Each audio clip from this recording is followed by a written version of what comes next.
Most traders think entering a trade is about spotting an opportunity. But in reality, most traders lose money because they enter too early. They see a candle move, they feel like the market is about to take off, and they jump in. But professional traders don't enter trades like that. Personally, I don't enter any trade until 5 specific things happen on my chart. And if even one of them is missing, I stay away from the chart. So in this video, I'm going to walk you through the exact 5 things I wait for before entering a trade. Do well to support me by subscribing to the channel, and without wasting time, let's get into the video. One of the biggest misconceptions in trading is that you have to be the first person to enter a trade. But that mindset is actually dangerous because when you rush into trades, you're not trading information, you're trading emotion, and emotion is expensive. Early in my trading journey, I made this mistake a lot. I would see price approaching a level, and in my mind, I was already thinking, this is going to reverse. So I'll enter the trade before the market even shows me anything. Sometimes it worked, but most of the time, the market will push a little further and stop me out, and then reverse exactly where I originally expected.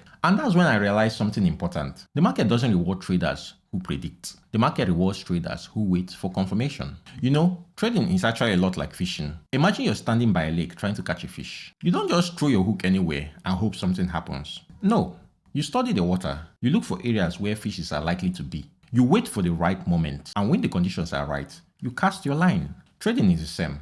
The market is the lake, and liquidity is the fish. And your job as a trader is not to force the catch, but to position yourself where probability is highest. So, the way I approach trading now is very different from when I started. Instead of chasing trades, I let the market come to me. Instead of guessing what price might do, I wait for the market to prove something first. And over time, I developed a simple rule for myself. I don't enter a trade until 5 conditions are clearly present on the chart. These 5 things act like a filter. They help me eliminate bad trades before they ever happen. And once these 5 things line up, that's when I know the trade is actually worth taking. The first thing I look for before entering a trade is a clear market bias. In simple terms, is the market more likely to move up or down? Now, this usually comes from higher time frame structure. For example, if the market is making higher highs and higher lows, the bias is bullish.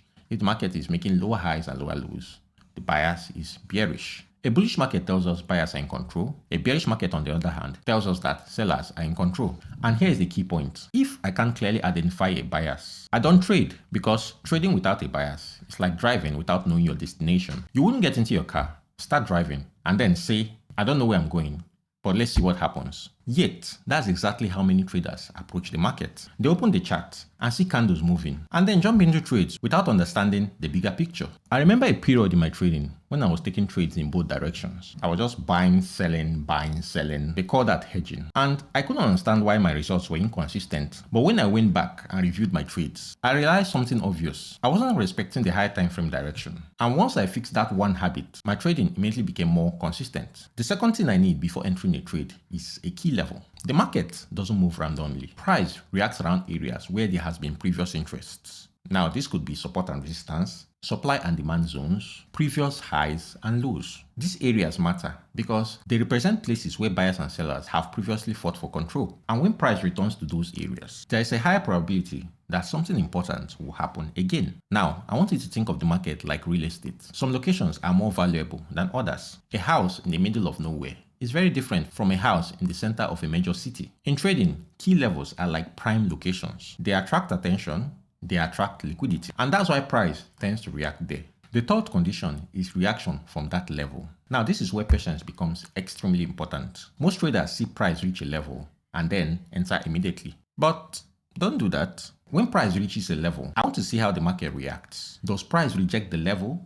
Do buyers step in aggressively? Or do sellers push the market down? That reaction gives me information. And trading is all about information. Now, after the reaction, I want to see a shift in market structure. This might look like a break of a minor high, a break of a minor low, or a change in momentum. What this tells me is that the market is starting to move in the direction I expect. And this is important because I'm not trying to catch the exact turning point. I'm trying to join the move after the market reveals its intention. There was a time in my trading journey where I was obsessed with catching the perfect entry. Now, that's where I was indicator heavy. I wanted to catch the lowest buy, and the highest sell. But that mindset actually caused me to lose a lot of trades because I was trying to be too early. But once I accepted that I don't need the perfect entry and just need a confirmed entry, everything changed. The final thing I look for before entering a trade is risk to reward. Now, this is very important because it determines how profitable you will be and how fast you attain that. For me, even if the setup looks perfect, if the trade doesn't offer a good risk to reward ratio,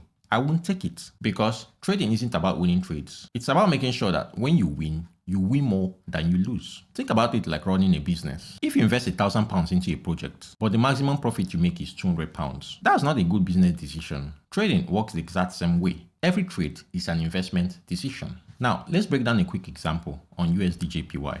Now, this is a USDJPY chart, and we're on the monthly time frame. All I need to know on this chart is where we're going, and you can see that we're clearly going upwards. In addition to that, the market broke structure right about here. After this break above, the market continued to move to the upside. Now, after this break here, the next logical point we'll target on this chart is the previous high. So going back in time, we can see here, right about here, that the market made a previous high at this level. So I'm just going to clone this and put a level there. So that was the previous high, and after price moved from this level to this level right about here, we're expecting a reaction because that's the next reaction point. Now, this level could have faked out a lot of traders because on the monthly time frame, there was a break out of this level right about here. So you can see this bullish candle break. That must have faked out a lot of traders because they will think that this market is going to continue moving to the upside. And the reason why this happens is that they are not seeing the bigger picture. They are not acknowledging that this is a key level. The market has broken out of this key level. All you need is a proper retest of this level. The market didn't do that. And you can see that if you are taking a trade to the upside, probably you would have scaled to the lower time frames like the 4-hour or the 1 hour to look for trades. But if you don't get a proper confirmation and you enter the trade to the upside, you can see that this market would have faked you out and gone back to the downside. Now, that doesn't mean that this market is not bullish, because we have clearly identified that USDJPY is bullish. But there is a way to actually go about a continued trend to the upside. How we do that is to come to the daily time frame. Now, this is the daily time frame of the same chart. You can see the monthly level, which price came and reacted around and it didn't sustain above it and broke below this level. Now, price broke below this level, but in doing so, you can see that we had a trend line right about here. Now, what the daily time frame does is to tell you if the immediate trend is aligning with the overall trend. So we know that USDJPY is bullish, but we will need to make sure that in order to take trades, that we're only taking trades in alignment with the monthly time frame. Now, the monthly time frame is bullish and the daily time frame needs to be bullish as well. But you can see clearly now that in the daily time frame, the market came and broke structure right about here. So structure was broken here. You can see structure was broken here because this was its previous swing that gave birth to this movement. So in this case, this is a higher low and then this is a higher high. So we've got a higher low here, higher high, higher low, higher high.